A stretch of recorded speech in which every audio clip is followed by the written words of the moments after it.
آج بے حیائی کا گناہ جتنا زیادہ ہو رہا ہے پہلے دنیا میں کبھی بھی نہیں تھا۔ زنا اتنا آسان ہو گیا ہے جوان آدمی کے لیے، اتنا آسان کہ وہ زنا کر کے لڑکوں کو بتاتا ہے کہ میں نے کیا ہے۔ زنا کی سزا اسلام میں، کنوارا اگر زنا کرے تو چوک پہ کھڑا کر کے 100 کوڑے لگاؤ، یہ اللہ کا حکم ہے، اور شادی شدہ زنا کرے تو اللہ کا حکم کیا ہے، اس کو پتھروں سے مار کے سنسار کر دو۔ اتنا بدترین جرم ہے، اور کرنے کے بعد دوستوں کو بتا رہا ہے۔ نبی صلی اللہ علیہ وسلم نے فرمایا ایک آدمی جرم کرتا ہے، اللہ اس کے جرم پہ پردہ ڈالتے ہیں، ستاری کا معاملہ کرتے ہیں، شاید توبہ کر لے، یہ اپنے جرم کو لوگوں میں بیٹھ کے بیان کر دیتا ہے، اللہ اس کے لیے توبہ کا دروازہ بند، کہ تجھے اپنے جرم پر خود ہی شرم نہیں ہے تو میں تیرے گناہ کو کیوں معاف کروں۔ ایسے جیسے رمضان میں ایک روزہ کھا رہا ہے گھر کے کچن میں چھپ کے، اور ایک سڑک پہ کھڑے ہو کر روزہ کھا رہا ہے، دونوں میں زمین آسمان کا فرق ہے۔ ایک توبہ کرے گا، توبہ کی امید بھی ہے، دوسرے کو توبہ کی توفیق نہیں ملتی۔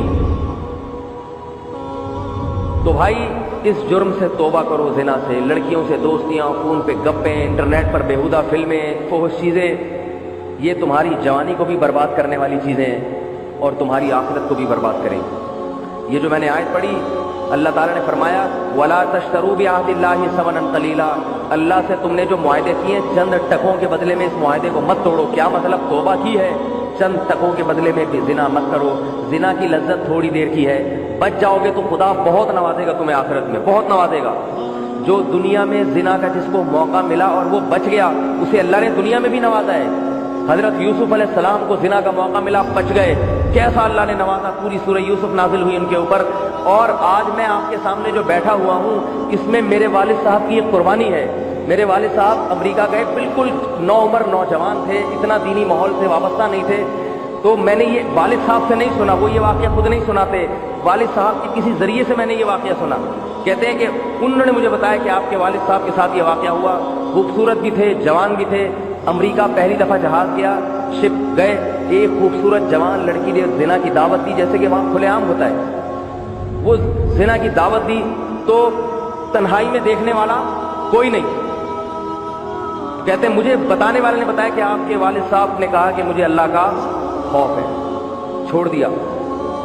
اس کے بعد اللہ نے ان کو پلٹا ہے، داڑھی بھی رکھی، اور پھر اللہ نے عبادت کی ایسی توفیق عطا فرمائی کہ روزانہ ایک قرآن ختم کرنے کا معمول رہا ہے، روزانہ۔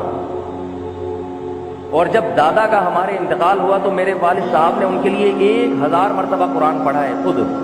یہ عبادت کی توفیق، یہ عبادت کی ہم نے اپنی پوری زندگی ان کو تہجد پڑھتے ہوئے دیکھا ہے، پوری زندگی۔ ایک دفعہ اللہ کے لیے قربانی دو، اور پھر شادی اس کے بعد کی، اس وقت کنوارے تھے۔ اگر خدا نخواستہ اس کام میں ملوث ہو جاتے، آج میں یہاں، کیونکہ زنا جب ایک دفعہ کوئی کرتا ہے تو ایک دفعہ نہیں کرتا، عادت پڑتی ہے، لت پڑتی ہے اس کو، بچوں کو پتہ چلتا ہے کہ باپ ایسا ہے، بچے اسی راستے پہ چلتے ہیں۔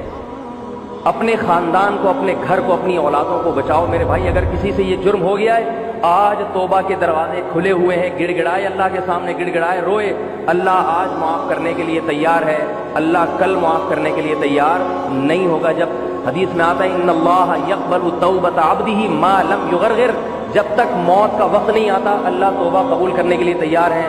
جب بستر مرگ پر پڑا ہو اور برزخ کی چیزیں اپنی آنکھوں سے دیکھنا شروع کر دے اور روح نکلنا شروع ہو جائے، اس وقت توبہ کرے گا تو اللہ توبہ قبول نہیں کریں گے۔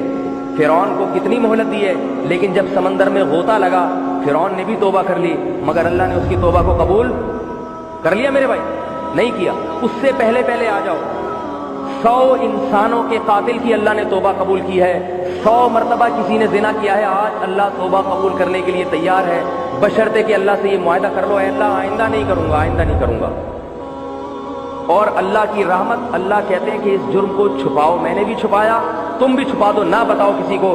حدیث میں آتا ہے اللہ کو توبہ کرنے والے سے اتنی محبت ہے کہ جب کوئی شخص توبہ کرتا ہے سچے دل سے تو اللہ کہتے ہیں سب سے پہلے فرشتوں کو کہ تم نے جو اس کا گناہ لکھا تھا نا، فرشتوں نے لکھا ہوتا ہے اللہ اس نے گناہ کیا پھر توبہ کی، اللہ کہتے ہیں گناہ ہی مٹا دو اس کا، کیونکہ اس سے بھی انسان کو شرم آتی ہے، کیا اور پھر چھوڑ دیا، مٹا دو جیسے کیا ہی نہیں۔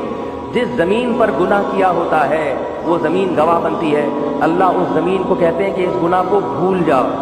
التائب من الذنب کمن لا ذنب لہ، گناہ سے توبہ کرنے والا ایسے ہے جیسے اس نے گناہ